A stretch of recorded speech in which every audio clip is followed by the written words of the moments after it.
How we doing, everyone? Everyone see that post by Joe Blackburn on a Destiny website? Yeah, it's a big one. I know everyone's talked about it, but I want to have a go myself. The most notable thing that stuck out to me straight away is that the Witch Queen has been delayed to 2022. This one I'm disappointed from a personal perspective, but in the grand scheme of things, I kind of understand. I mean, if it's going to be done, it's got to be done right. It says here, last year we made a difficult but important decision to move its release to early 2022.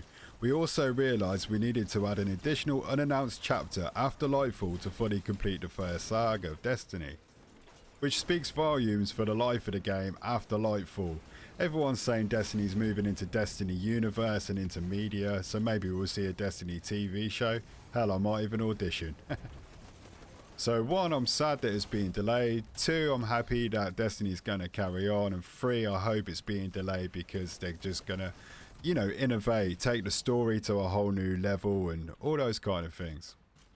Because as it says in the post, the Witch Queen represents an important evolution of the ongoing story of Destiny 2. Beyond Light built the foundation, allowed us to weave the world building of Destiny and Destiny 2 together, but the Witch Queen will light the fire in a strongly interconnected narrative across Lightfall and beyond. You hear it? The key word, beyond. That's what I like to hear. And another great thing they're doing is they're calming down on the sun setting. He says here in a statement, "We've made the decision that any weapon or armour that currently can be infused to max power will continue to be able to reach max power permanently. Starting in Season 14, we won't be capping the infusion on any weapons or armour that have not already reached a cap. As at the start of Season 13, this means you'll be able to take your Trusty, your Fallen Guillotine and all the high stat armour you've earned this year to take on an array of Witch Queen." Now this is good news, especially for all of us in the community, because we all understand sunsetting, but we don't like it. And they kind of implemented it the wrong way. They went a little too far, but that's in my opinion. You have to let me know down in the comments if you agree with that. But sunsetting, it makes you feel like there's an expiry date on everything you get, and that's not a good feeling, not in a looter shooter. But they do go on to say that they are going to find some other method of doing sunsetting or whatever they're going to call it in the future. They are going to come up with a way to cap your weapons and make you move on to something new. So keep an eye out for that. That's going to be interesting. Another big topic is every season you have to go up like 50 points of power, that is.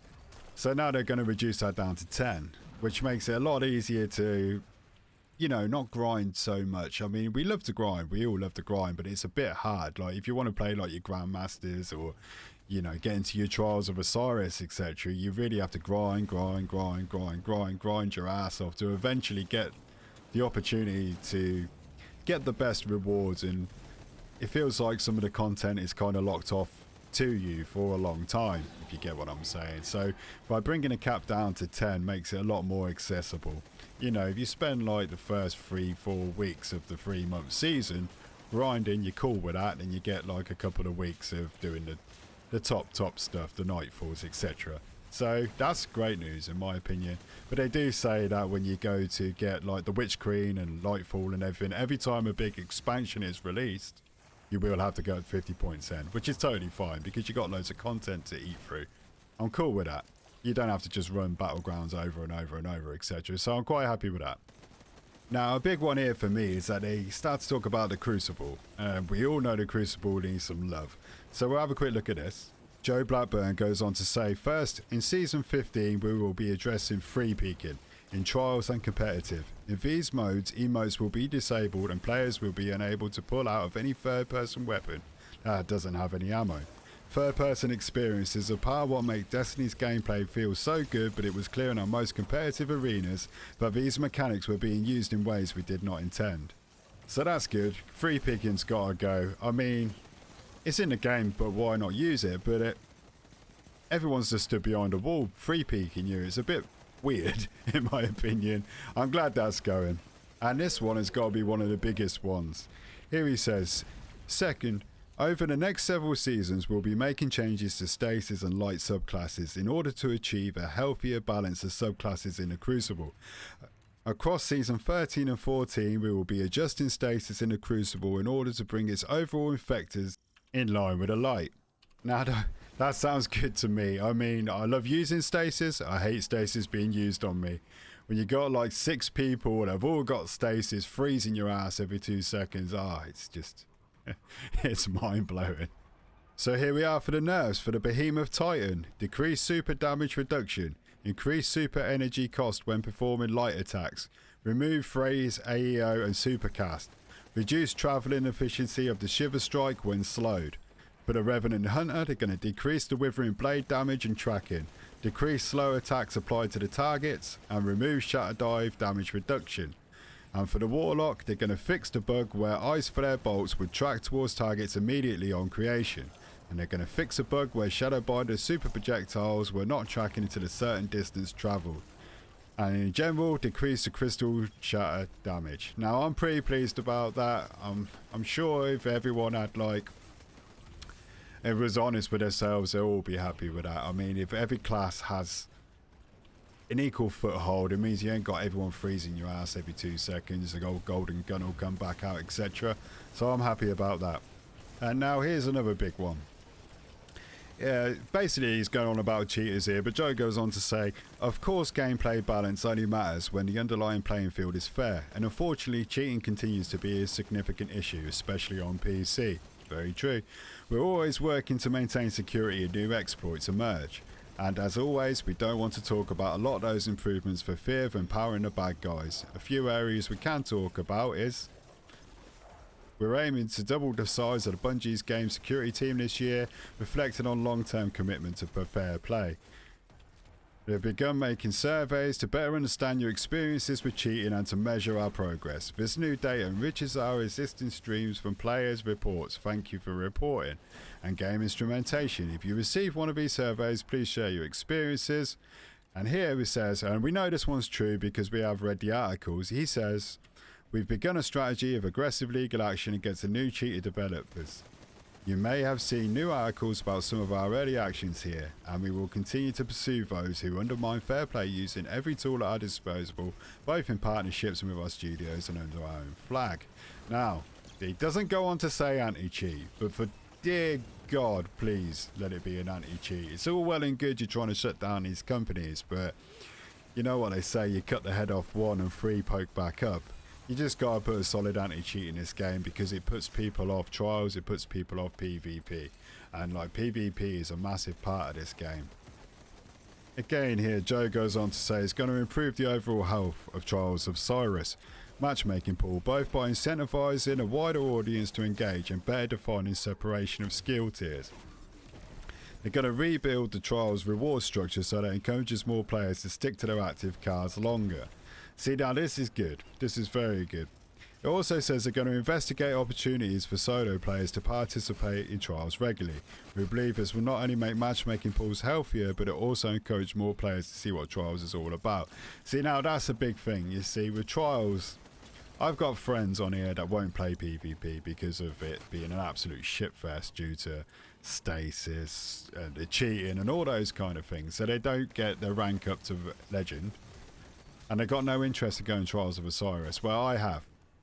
I want to get the Trials gear, but as you know, you've got to take your mates in there, basically. It's no matchmaking. So if I can matchmake with randoms, you know, I'd roll the dice with those because it should put more loot into trials at lower levels. So if you win 2 matches, you get something, you know. You get 3 matches, you get something real decent. But you get all the way to 7, you get the top of whatever's the top when the next season 15 comes out, whether it's a messenger or whatever, or the Adept Igneous Hammer or whatever it's called. You know, it should be something down on the lower levels, and there should be plenty in there so people get engaged and give it a go, and solo players like me can find people to play with. So I'm happy about that one. And they also say Iron Banner's going to get some love. I'm also interested in that. I actually really like Iron Banner. Once again, let me know your opinion. Joe goes on to say that the Vault of Glass is going to return in Season 14. Now, for me, never played the original. I have no idea what the Vault of Glass is. But I know everyone's excited about it. So I can't really speak too much on that. But I can't wait to experience it myself. They say it's going to be practically the same, but they're going to add a few little surprises in there just to mix it up a little bit. And they're also going to bring it up to Destiny 2 standards, which I'm guessing means more enemies and, you know, better graphics obviously and little things like that. So I can't speak too much on that, but I'm looking forward to playing Vault of Glass. Everyone, let me know, what is the Vault of Glass like? Is it as good as people say it is? Joe goes on to say that the Vault of Glass will also launch with both a contest mode in the first 24 hours and a world first race. Since it's a repriced raid, we're going to do world first a bit different. Players looking to claim the belt will not only have to compete with the raid, but also curated listed challenging triumphs. And while only one fire team will walk away with a belt, there will be plenty of opportunities for players to earn an ability to purchase some sweet real world loot through Bungie rewards. So there you go. If you're a completionist, you want to be the first, go get that belt, baby. I don't think I will. I ain't got the patience for that, I gotta be honest. Neither the time, but good luck whoever's going to try it. And later on in the year, they're going to add a master version to the Vault of Glass 2, so that could be cool. Got to be some sweet, sweet loot in there. Transmog. The well talked about Transmog is finally happening. Here we go. Joe goes on to say, in Season 14, Ada 1 is returning to the tower. And with her comes the ability to players to make an armour they have in their collections and turn it into universal ornament. In Destiny 2, we will call this Transmog system, or armour synthesis. Every season, Ada will offer players a set of bounties that highlight various activity types. Players can complete these quests and receive the materials they need to power up Ada's loom, which can turn any piece of armour in your collection into a permanent universal ornament. Players short on time will also be able to purchase synthesis tokens for what? Silver. So, because they're not going to get their bumping money from Witch Queen, you're going to have to get your ass over there and start spending your money on silver. I hope it ain't too egregious, I really do. Joe goes on to say, once you've acquired some of the new universal ornaments, you will want to head over to the new appearance screen in the character menu, where you can manage the ornaments on all your gear in one place. You also find that you can apply shaders here individually on all your pieces. You equip your gear with one click. So, a new screen, new menu to customize your guy. Can't complain about that. Nothing major, but we'll take it. And he says at the beginning of Season 14 we'll be including a starting supply of synthesis materials as reward for completing a seasonable onboard quest. Now, say, if they're gifting you synthesis and they're saying silver and synthesis, I got a feeling that it's going to be very hard to come by. Very, very hard to come by, and you're going to find you're going to have to dig into your wallet for that one, but we'll wait, we'll see. And another big one for me, crossplay is coming to the masses in Season 15. Now that's great news. I migrated to PC about a year ago and left most of my friends on console, so any opportunity I can go back and play with them, I'll take it. But it also says that console players that are worried about coming over to PC, where we know there's rampant cheating in the Crucible, etc., you will not be forced to do this.